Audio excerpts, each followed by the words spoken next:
Imagine this.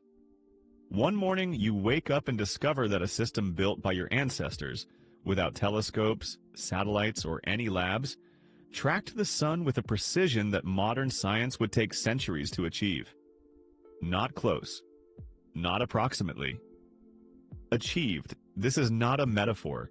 This is what researchers began to uncover when they finally took pre-colonial Philippine astronomical knowledge seriously. And here's what makes this story especially significant. For most of the last 4 centuries, no one had the right to take it seriously.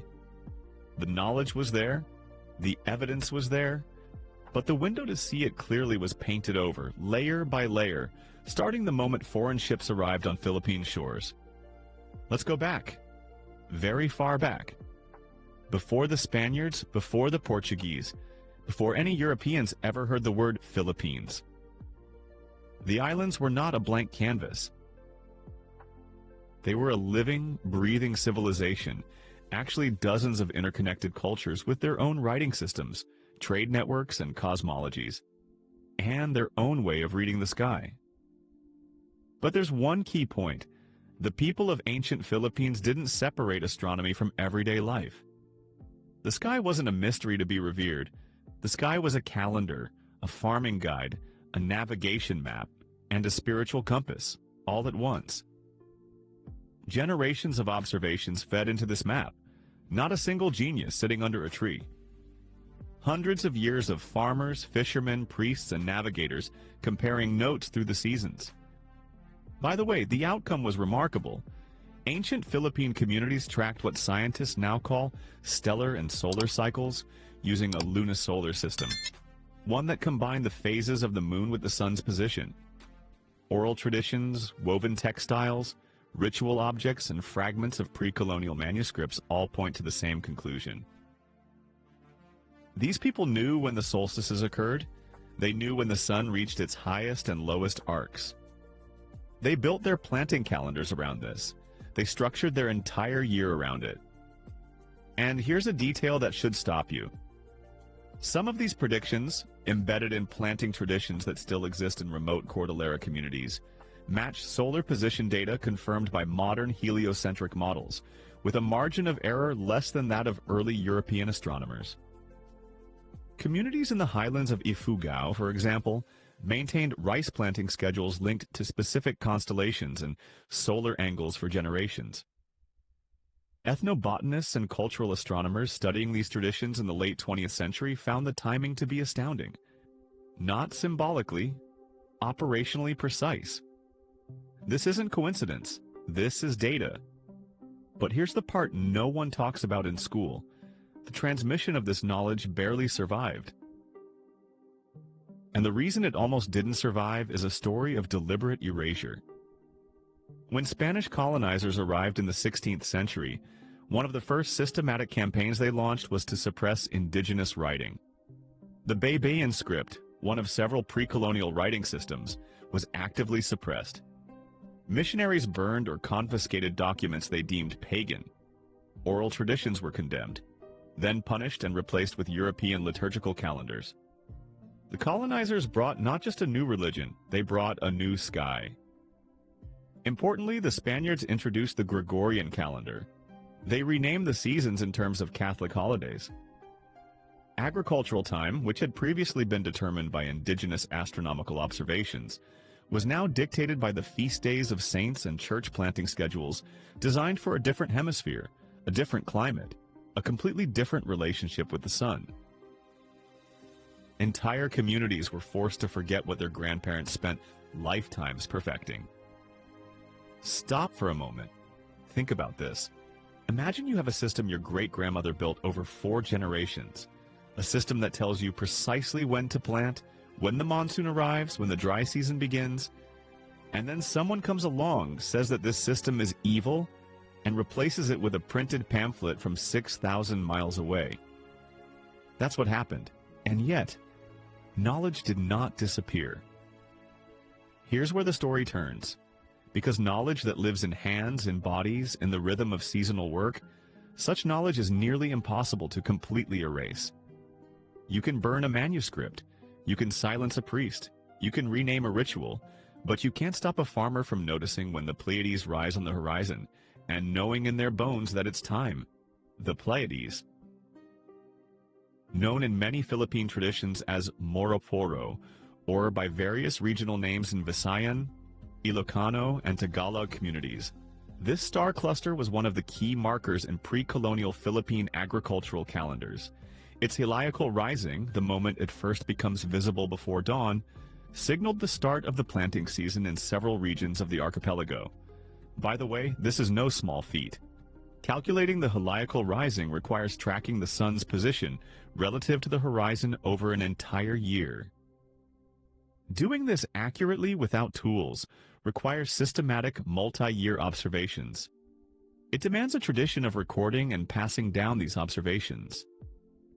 The ancient Filipinos did this, and they did it so well that the tradition survived 400 years of colonial pressure, bent, masked, but intact. There's something very few people outside specialized academic circles know. In the 1980s and 90s, a small number of Filipino scholars, cultural historians, anthropologists, and independent researchers began the painstaking work of reconstructing pre-colonial astronomical knowledge from scattered sources. They matched the remaining oral traditions, colonial documents that inadvertently preserved indigenous practices, ethnographic studies in highland communities, and comparative analysis with related Austronesian cultures across Southeast Asia. What they discovered painted a picture that was both older and more complex than anyone expected. In fact, more than anyone expected. The Austronesian migration that brought the ancestors of the Filipino people to the archipelago began about 4,000 years ago. These migrants were exceptional navigators. Open ocean navigation without instruments requires deep, generational knowledge of stars, solar angles, and seasonal wind patterns. This knowledge didn't vanish when people settled. It evolved. It turned inward, from navigation to agriculture, from sea to soil, but the astronomical foundation remained. By the way, the solar events embedded in Philippine agricultural calendars are not random. They track both solstices and equinoxes, as well as several intermediate solar positions that mark transitions between different growth phases in a tropical climate. Modern archaeoastronomy, the field that studies how ancient cultures understood the sky, has confirmed these matches using the same computational models NASA uses for orbital mechanics. A pattern of interruption. Here's the direct question. Why was this confirmation only achieved in the late 20th century? Stop. The answer is troubling, and it has nothing to do with the complexity of science. The delay occurred because for much of the colonial and post-colonial period, the idea that pre-colonial Philippine civilization produced complex astronomical knowledge was not taken seriously. Scientific research on the Philippines for centuries has been dominated by external voices. Indigenous knowledge was classified as folk wisdom, as superstition, as charming myth. People with knowledge rarely received the right questions from those with institutional power to publish answers. This is a quiet form of harm. It doesn't look like violence, but it costs you 200 years of scientific recognition that was already deserved. Stop. The tide began to change when Filipino scholars reclaimed the narrative. When researchers who grew up speaking languages that understood the cultural context, who knew what questions to ask, and of whom, when these people entered the field, the picture quickly changed. One of the clearest examples concerns the concept of binulan, the lunisolar system of reckoning mentioned in several pre-colonial documents and colonial missionary reports. This system divided the year into segments that corresponded not to arbitrary lengths of months, but to observable solar and lunar events. Honestly, months weren't fixed at 30 days. They were tied to the sky. This is a key distinction from the European calendar systems that replaced them. The Gregorian calendar is a bureaucratic tool. It simplifies administration. Pre-colonial Philippine systems were tools of observation. They made agriculture and navigation precise.